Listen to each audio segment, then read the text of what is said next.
Hai Rajuters, selamat datang di channel YouTube saya, Rosa Galeri Rajut, merajut dengan sepenuh hati. Kali ini saya sengaja mengundang seorang tamu dari Pulau Jawa, tepatnya dari Surabaya. Namanya Pak Mufid. Pak apa Mas nih, nggak tahu deh, nanti kita tanya aja mau dipanggil apa ya. Nah, langsung aja yuk kita bertemu dengan Pak Mufid. Karena Pak Mufid sudah ada di layar. Tapi sebelum kita ngobrol, jangan lupa tekan tombol subscribe dan nyalakan loncengnya. Yuk langsung aja kita bertemu dengan Pak Mufid.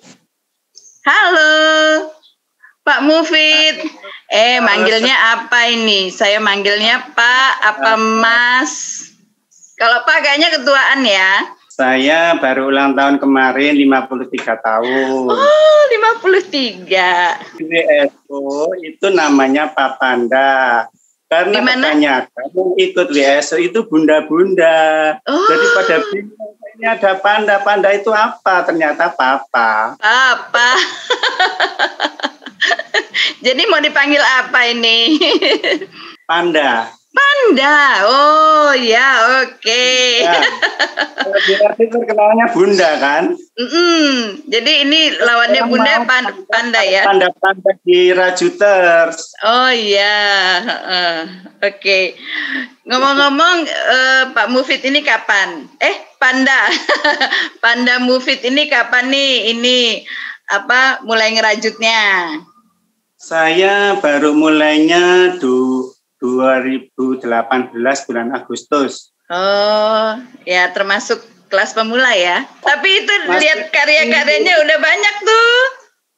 Udah bikin apa itu dari 2018? Saya pertama merajut itu melihat YouTube, itu soal topi. Itu saya menyelesaikannya satu topi itu 1 bulan. Setelah itu saya promosikan ke teman, ada yang pesan. Oke, saya layani. Sampai sekarang akhirnya berkembang, akhirnya berkelanjutan ya, bikin taplak, sudah bisa bikin topi tadi, terus bikin sepatu, bikin rompi, oh iya, lain-lain udah ya, oh udah, iya.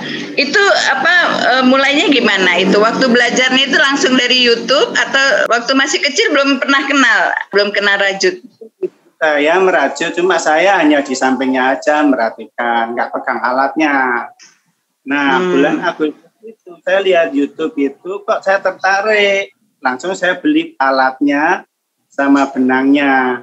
Namanya hakpen itu tadi belum tahu namanya apa. Iya. Terus belajar tusuk-tusukannya itu gimana? Dari YouTube itu. Dari YouTube? Tapi itu ya. Yang pertama topi itu sebulan, saya tuh udah masuknya salah, bukan di rantainya, tapi di bawah rantai. Begitu jadi topi kok menggelembung, nggak jelas gitu ya. Saya dedel, tiap hari saya perhatikan, saya dedel, saya rajut lagi, dedel lagi, itu sampai 1 bulan. Baru ketemu ilmunya. Baru ketemu ya. Sejak itu mulai merajut dan merajut segala macam. Merambah ke YouTube yang lain, jadi tambah asik, kita nikmati, mengalir. Masih salah, dedel lagi. Jadi akhirnya berkembang sendiri ya, tahu jenis-jenis gimana tusukannya yang bagus, gimana yang harus dibongkar gitu ya. Untuk memperdalam. Oh iya.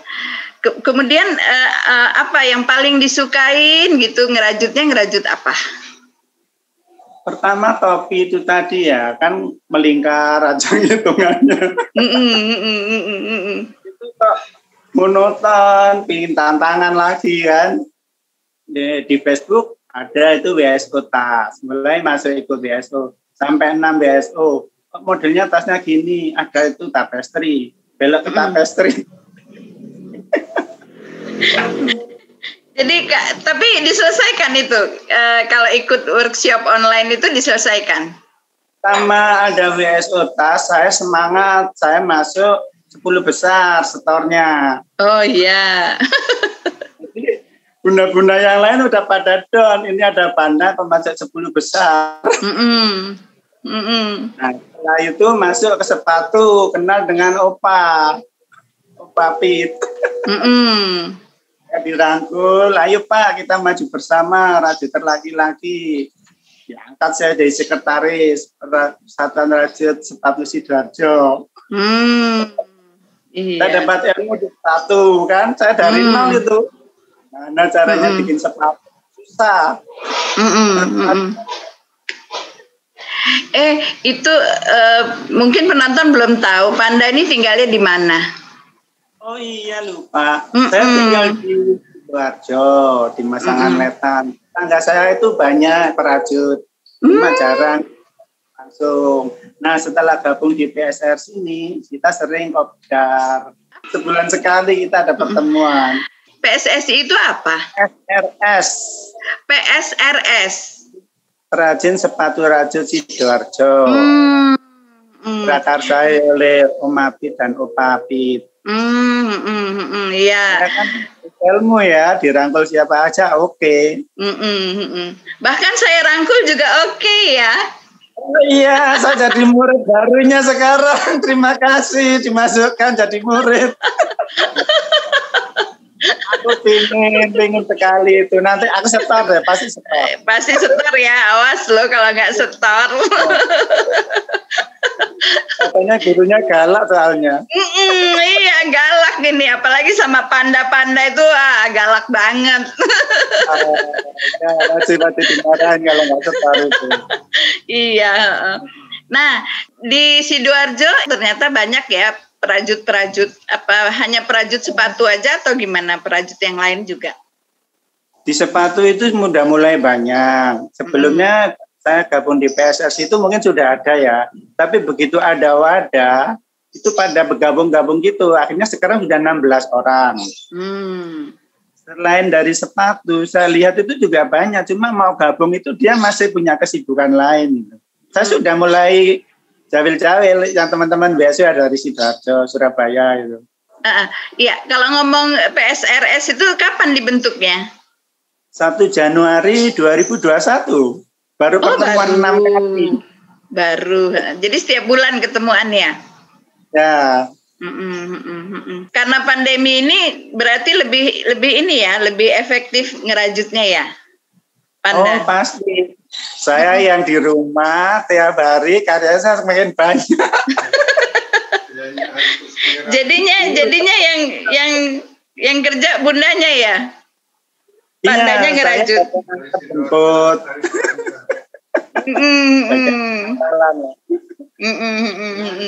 Itu. Terus ketika ngelihat Panda merajut bundanya gimana? Pertama sih nggak tertarik, malah kadang ini apa benang ini di sana sini banyak ini.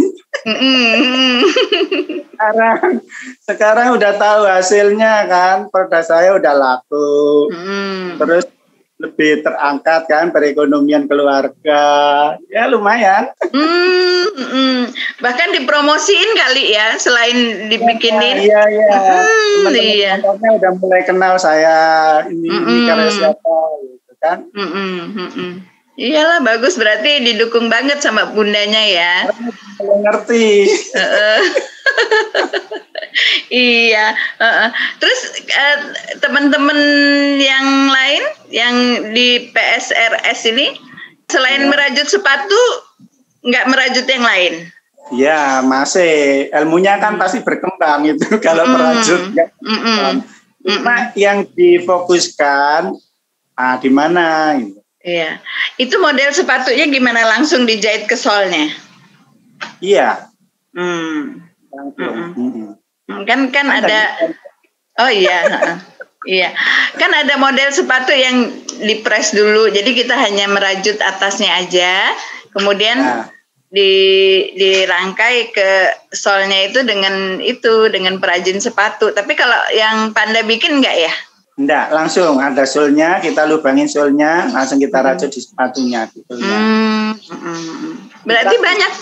Berarti di Sidoarjo banyak dong yang jual sol sepatu gitu? Ini, Opa Apit itu pengepulnya. Oh oh ya, Papit. Nah, kan Panda ini kan termasuk pemain baru kan di dunia rajut. Ngelihat rajutan di Indonesia itu gimana? Iya, saya tuh masuknya telat ya. Begitu masuk, karyanya sudah banyak yang beraneka ragam, mulai dari atas, badan, kaki, aksesoris tas, belum untuk perlengkapan rumah tangga itu. Iya. Pokoknya mantap ya Indonesia. Ingin menguasai semua. Jadi waktu ngelihatnya itu kayak mana gitu, udah terbuka, wah ini dia dunia rajut kita. Lihatnya itu sih. Oh, saya yang kecil ternyata luas sekali. Merajut aja motifnya berapa? Ya Allah, setan. Terus ketemu itu YouTuber. YouTuber siapa itu? YouTuber salah. Oh, iya. Orangnya yang diwawancara orang yang punya pandangan-pandangannya yang bisa saya kalau menghubungi orang ini dapat ilmu ini. Oh iya. Jadi itu ya. Membantu sekali ya ada YouTuber ini ya. Oke, terima kasih. Nah, sekarang kalau misalnya udah jadi nih, itu dipasarkannya kemana? Saya hanya online lewat WA sama Facebook. Saya nggak berani ke Instagram. Ini aja udah keteteran. Kadang kalau udah banyak order, udah jatuh tempo orangnya ngejar-ngejar. Udah kamu ngerjain punya aku. Berarti harus sudah punya asisten ya? Ya, sudah. Ada yang dari Cirebon buat taplak. Kalau sepatu Sidoarjo banyak. Dari Palembang juga ada loh yang buat taplak. Kalau mau order ke Palembang juga bisa. Kejauhan ya? Kejauhan, agak kejauhan. Nah, setiap hari Panda ini merajut. Iya. Setiap hari. Begitu buka mata, kalau nggak lihat YouTube masalah rajut, habis itu kan untuk menetralkan dulu ya badan habis tidur itu. Habis itu saya udah kalau nggak pegang YouTube masalah rajut, nanti habis sholat saya pegang benang sambil nyalain kompor. Jadi jalan berdua, urusan rumah iya, urusan rajut iya. Iya. Jadi udah kerjaan sehari-hari itu ya, merajut itu. Benar. Jadi lewatkan. Udah memang udah jadi mata pencarian ya. Ya, saya biasanya kalau keluar misalnya ke Surabaya belanja sesuatu, rajutan saya bawa. Di dalam yang AC tenang, orang lah pada bengong lihat pemandangan. Kita merajut, iya, bener, harus dimanfaatkan. Selain menghilangkan kejenuhan gitu ya, kita jadi pekerjaan kita juga jadi selesai juga kan? Iya. Kalau perjalanan rutin kan udah lihat pemandangannya udah hafal, udahlah lewatin dulu. Nah, yang suka dibawa ke perjalanan itu apa jenis rajutan yang kayak mana? Yang sedang progres, nanti kerjaan yang harus selesai itu. Jadi apa aja, misalnya sepatu gitu bisa dirajut dalam perjalanan ya? Iya. Kecuali yang sudah lebar ya, taplak misalnya sudah lebar, enggak saya bawa. Iya. Terus kalau WSO, workshop online, itu sudah ikut workshop online siapa aja? Nah ini, Oma Odi soal sepatu dari Sulawesi. Terus tas itu tapestri Isrosmiati. Ini ada nih Mbak Ita dari Sidoarjo juga nawarkan, tapi belum kepegang tapestri. Terus Mbak Ijaz, itu saya udah ikut 6 itu. Terus hasilnya? Hasilnya udah setar. Mbak Ijaz termasuk yang 10 besar itu. Lalu tiap ada WSO jadi ikut terus. Tapi ada juga yang nggak setor. Banyak kan nggak setornya kali ya. Iya, tapi pengen ikut BSO-nya, pengen ilmunya. Pengen ilmunya, oh iya. Suatu saat kan saya kerjakan. Iya, iya nggak apa-apa. Kalau ternyata ingin ngambil ilmunya nggak apa-apa, tapi jangan dijadiin proyek mangkrak gitu dong kalau ikut WSO. Eman. Ikut WSO itu karena pertama melihat barangnya udah tertarik, udah bagus. Cuma ini loh, tangannya 2 ini loh. Iya, tangan 2 dan waktunya cuma 24 jam. Jadi iya. Masih kekurangan tangan. Banyak yang pesan, lah mulai dah waktunya seperti sempit. Kan ada festival payung Rajut gitu, ternyata belum pernah ikut ya. Belum berani kalau festival payung, kalah dengan senior. Juaranya itu ada kan, saya udah ngikutin itu di YouTube, di Facebook. Enggak, tapi ada juga yang pemula juga dia menang loh. Oh, diadakan? Enggak. Harusnya ada beda nih pemula gitu ya. Oh ya, mungkin lah nanti satu waktu. Tapi yang kemarin yang tahun 2000 rangkul semua ya. Tapi tahun 2020 itu ada yang pemula tapi menang gitu. Jadi di kategorinya ada kategori teknik. Ada beberapa kategori, 3 kategori gitu. Jadi kebetulan salah satunya pemula yang menang gitu loh. Jadi mungkin ke depannya bisa juga. Ini nanti kalau nggak salah bulan Oktober deh ada festival payung. Iya nanti saya liriknya di linknya. Bisa dilihat. Bang, saya udah berapa? Udah diakin baru saya internasional apa nasional apa masih lokal? Jadi lokal, nasional, internasional ya ukurannya ya. Lihat yang bahasa Uno, Wanto, gitu.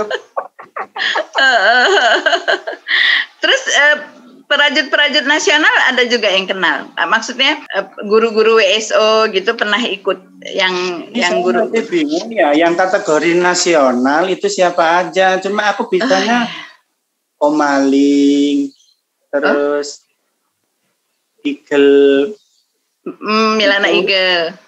Eagle yang baju ya, cuma aku belum kenal. Belum pernah ya. Enggak sih maksudnya. Yang nasionalnya itu loh, linknya di mana? Mungkin baru saya. Enggak, asal aktif di Facebook aja, berteman dengan teman-teman itu. Kalau saya sih ukurannya kayak Omaliong itu, terus itu karena banyak beredar ya, sering beredar di Facebook. Jadi ya dibilang nasional lah karena banyak juga pesertanya. Omaliong, Milana Eagle, terus Joyce Katarina. Mungkin baru saya bisa itu mengelompokkan. Ini loh yang nasional, aku biar cepet daftar. yang ukurannya nasional itu biasanya yang beredar, sering beredar di Facebook, rajin mengadakan WSO, kemudian pesertanya juga cukup banyak gitu. Ukuran nasional sih bagi saya, kalau yang artinya sudah banyak dikenal lah secara nasional, dari daerah-daerah itu udah pada kenal juga gitu dengan beliau yang membagikan ilmunya gitu. Dan memang hasilnya luar biasa, bagus-bagus gitu. Wah ini, pengen ini. Iya, tantangan ya untuk perajut pemula ya, untuk mengenal lebih. Rosa juga ini. Enggak, asal aktif aja di Facebook, banyak berteman dengan perajut-perajut lain, akhirnya nanti kan ketemu sendiri. Oh iya, dengan yang ini gitu ya. Perajut yang sudah dikenal gitu. Tapi banyak juga, kalau saya perhatikan, banyak juga perajut-perajut yang misalnya dari Surabaya, dari Sidoarjo gitu, yang sudah pinter gitu, cuman kurang beredar, kurang promosi di Facebooknya. Banyak medsosnya ya. mestinya lebih sering dia mengupload hasil karyanya, juga mengupload misalnya dia ada workshop online, dia upload gitu. Jadi semakin banyak orang mengenal yang perajut-perajut daerah itu. Begitu loh. Yang saya perhatikan. Iya. Terus ini jadi perajut laki-laki gini. Perasaannya gimana rasanya? Biasanya kan perajut itu wanita, perempuan gitu. Nah, sekarang berada di banyak perempuan-perempuan itu rasanya gimana? Kalau secara fisik kan kita memang laki-laki ya, tapi untuk rajut itu kenapa dibedakan ya? Padahal itu hanya tangan toh sama pikiran. Jadi saya merasanya aja. Dan kita juga hanya di rumah toh kan nggak berkumpul dengan yang kaum bunda-bunda gitu, enggak. Jadi mandiri. Saya masih seperti biasa aja, nggak merasa tersisihkan itu, enggak. Enggak ya, malah merasa mungkin merasa istimewa enggak? Mungkin agak istimewa sedikit dong. Orang lain yang melihat, kadang saya bawa rajutan tuh kok heran gitu ya. Tapi saya merasa enggak. yang asing orang lain. Jadi tetap aja ya berkegiatan berajut aja. Itu kan sebuah seni ya. Dengan mengaktualkan lewat benang. Kadang kan orang mengaktualkan lewat lukisan. Hanya beda itu aja toh. Menurut Pak Mufid kenapa kok laki-laki sedikit sekali yang mengenal rajutan itu? Iya, ini saya juga menyayangkan ya. Mungkin ya dianggap itu tadi sudah diklaim itu kelompoknya bunda-bunda. Saya kalau ikut besok kan langsung disebut bunda. Saya protes. Anda tak bilang gitu. Saya tunjukkan foto saya. Jadi akhirnya saya dikenal panda sekarang. Enggak, bukan bunda. Iya. Oh iya.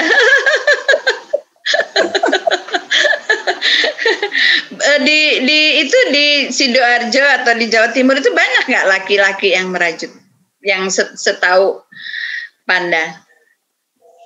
Saya baru kenal Opa, masih langka.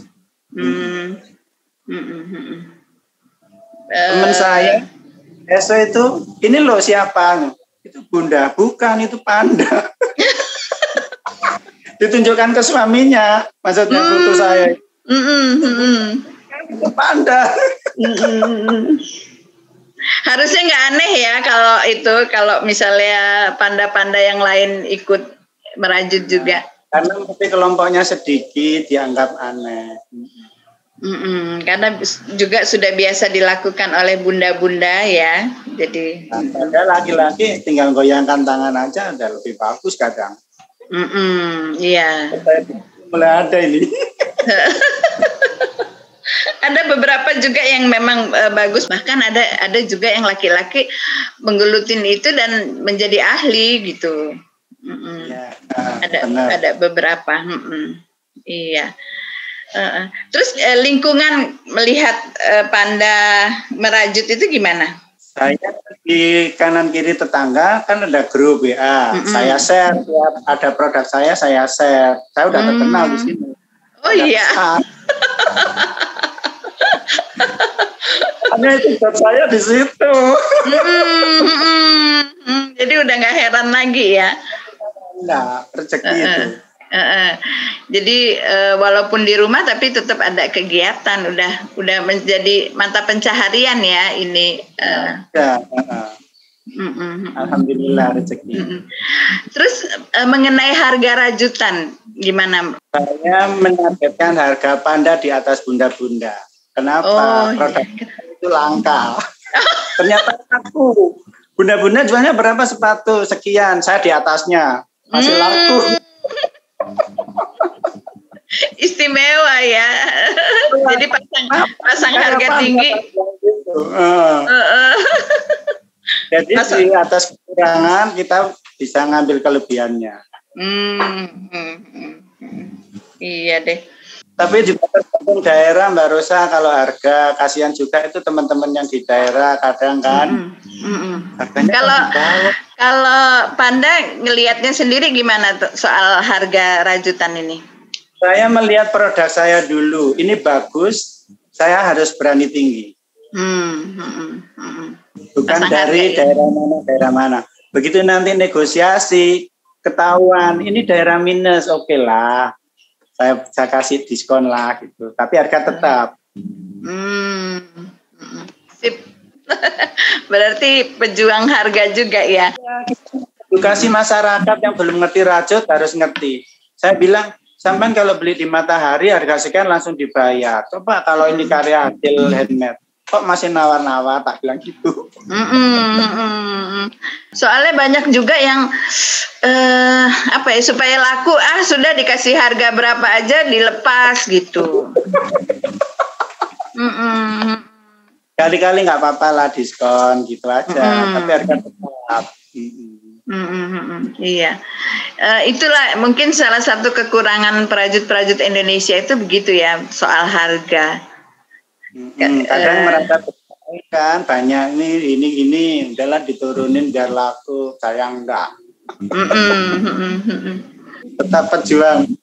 Iya.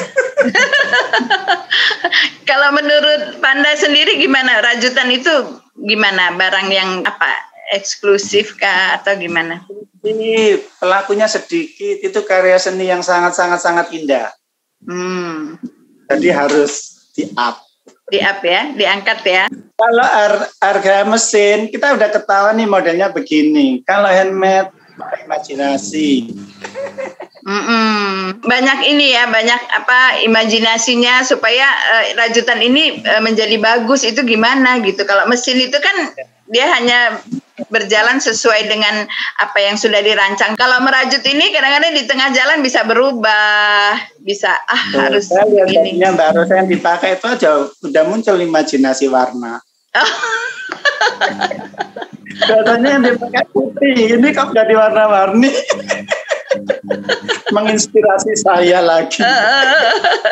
Iya, padahal ini dari benang sisa loh, saya buatnya. Dong. Iya. Kemarin ada proyek yang ungu, kemudian ada proyek yang kuning, ada benang sisanya. Udah saya bikin ini aja gitu. Jadi mengundang juga kreativitas kita, gimana memanfaatkan benang-benang sisa gitu loh.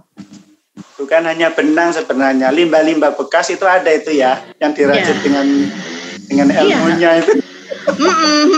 Kemarin ada yang menggunakan itu tutup kaleng minuman. Ada ya. Itu diaplikasikan ke tas-tas gitu. Ternyata rajutan ini luar biasa kok ya. Ya, sangat luas. Aduh, saya seperti berdiri di pantai itu yang kecil gitu kan. Mau nyebrang yang luas itu. Masa di pinggir. Belum nginjak airnya saya ini. Iya, begitu luasnya rajutan ini sehingga ya dengan perajut itu. Untuk pemula, tapi jangan juga menjadi bingung untuk pemula. Harus juga bisa memfokuskan. Kalau memang dia nggak bisa semua, ambil aja satu bagian yang fokus gitu ya, misalnya sepatu gitu atau tas gitu. Jadi nggak usah semua mau diambil sampai akhirnya menjadi bingung sendiri, ya nggak? Iya, begitu nggak? Cuma hanya pengen tahu, ini kalau bikin ini gini. Saya pengen BSO ini ikutnya pengennya ini dulu gitu. Mengambil ilmunya saja. Mungkin untuk pemula kayak gitu. Tapi kalau sampai nanti di satu titik menemukan bahwa oh iya saya itu ahlinya itu yang ini gitu. Saya mungkin bisa lebih fokus yang mengerjakan yang ini gitu. Mungkin nanti ya saya menemukan titik itu ya. Iya, nggak apa-apa sambil berjalan aja. Mungkin ada yang mau disampaikan lain lagi oleh Panda? Saya menghimbau untuk perajut Indonesia tetap berkarya dan jangan bersaing soal aku ini loh. Kita harus bersatu. Kadang saya lihat ada yang sikut-sikutan. Oh iya, ada juga ya. Saya lihat di Facebook, cuma kadang itu tidak bagus. Kita harus saling mensupport. Mungkin juga bersaing ke arah yang lebih baik gitu ya, bukan bersaing untuk saling menjatuhkan gitu kan? Nah, itu kalau itu. Saling inilah aku punya ini, ayo contoh kalau mau. Mungkin dari yang saya punya ini bisa dibikin lebih bagus lagi gitu kan? Benar, harus menjadi inspirasi. Melonjak lagi lebih bagus itu. Iya. Kalau Rosa bisa bikin ini, mungkin yang lain bisa bikin lebih bagus lagi. Saya harus bisa melebihi Mbak Rosa deh. Doain ya. Harus itu. Jadi muridnya. Padahal baru kemarin terdaftar sebagai murid ya. Karena kenal itulah kita jadi oh iya punya bayangan ini bisa saya ikuti gitu. Kalau nggak kenal kan kita. Iya, memang kalau itu saya sih suka mengenal lebih banyak orang supaya lebih banyak bukan ilmu merajut aja yang bisa kita dapat, tapi ilmu-ilmu lain ya tentang kepribadian. Kan jadi YouTuber kan bukan semuanya menggulung benang, mengekspor. Bagus ya, saya salut. Mengenal sisi lain dari seorang perajut, jadi bisa kita kenal lebih jauh tentang kehidupannya gitu ya dengan YouTube ini. Gimana Mbak Rosa memprakarsai mengadakan event soal rajutan itu? Iya. Kenal. Nanti deh ya. Saya ya wawancara ya. Mbak Rosa sehari berapa progres? Nggak tentu. Di mana suka aja. Kadang-kadang kan kalau mau dibawa-bawa itu, kalau ini kan pakai benang jahit nih kan. Ini kan agak susah bawanya karena pakai benang jahit. Ombre. Enggak sih, enggak diombre, cuman saya mau pakai benang jahit aja supaya playnya itu bisa diatur. Ya. Ini saya pakai 8 play. Ini. Ya. Kalau kita mau cari nomor berapa? Nomor 9 lah ya, tapi agak kecil sedikit. Nomor 6 agak besar sedikit gitu. Jadi antara nomor 9 6 lah gitu. Gimana? Nomor 6 tulip. Oh, hakpennya. Ya. Hakpennya saya pakai tulip yang 1,25 mm. Nomor berapa ini nggak tahu nih. Iya. Tapi saya lebih suka menyebutkan milimeternya, jangan bukan apanya itu, bukan nomornya. Saya lebih suka milimeternya. Iya. Ini nomor itu. Kalau saya lebih suka pakai hakpen kecil, jadi kenceng ininya hasilnya. Tuh. Lebih ringan akhirnya ya. Iya. Jadi ketika saya ngombre, akhirnya saya pikir lebih baik walaupun polos nggak ombre, saya pakai benang jahit aja supaya dapat ukurannya yang pas gitu loh. Yeah. Kalau saya pakai nomor 9 mungkin kegedean, kalau nomor 6 kekecilan, jadi kayaknya antaranya gitu loh ini benang ini. Jadi saya pakai play 8. Berarti 8 play. Supaya pas gitu ya. Ombre nggak ada. Iya. Gitu. Jadi ilmu baru lah ini, bahwa benang polos dari benang jahit juga bisa dipakainya. Terus kalau ini pakai benang ombre asli nih. Benang ombre. Di mana ombre? Surabaya kan? Beli di Ocha. Iya, Ocha Surabaya ya. Iya, saya lihat di channelnya Mbak Rosa, kenalnya. Si Ocha, ya Ocha Surabaya. Tapi di Mbak Heni juga ada kok yang di Semarang itu. Oh, Semarang, ya. Mbak Heni Bakri. Ini saya juga bikin untuk Syal juga. Iya. Keren, kan, cakep kan? Apa? Banyak selingkuhannya. Banyak selingkuhannya, iya. Oh, soalnya kadang-kadang selingkuhannya itu kok nggak setuju ya saya ya. Ternyata pertama kenal kata selingkuhan itu saya nggak setuju. Kenapa? Kok begini ya mengejar target. Enggak. Tadi kenapa dengan selingkuhan? Iya. Nggak setuju. Itu nggak setuju. Seakan orang nggak fokus kan. Dengan kata selingkuh itu nggak setuju karena seakan-akan kita nggak fokus. Jadi? Ternyata butuh untuk itu refreshing juga. Oh iya. Kalau ngelihat itu aja kan, apalagi benang polos gini kan. Benang polos ini kayaknya matanya jadi jenuh kan.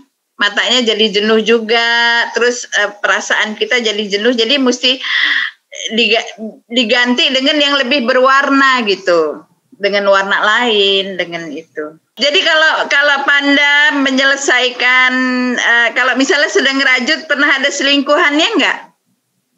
Dulu saya nggak mau itu. Tapi setelah coba untuk itu ternyata suatu refreshing. Tapi harus tetap komit ke kerjaan yang utamanya. Jadi misalnya nih lagi ngerjain satu proyek, terus ada yang orderan lain masuk, gimana? Urutkan jadwalnya. Cuma kadang orang bilang, Pak saya mau pakai tanggal sekian, itu saya kebut. Mengabaikan yang lain dulu. Ya, yang utamakan yang minta target yang cepat itu tadi, habis itu kembali lagi ke yang awal tadi. Iya. Ada pesan-pesan untuk perajut pemula nggak? Untuk pemula, jangan terus dipacu ilmunya, banyak bertanya, banyak melihat YouTube atau berkawan dengan orang yang sudah pandai merajut. Oke.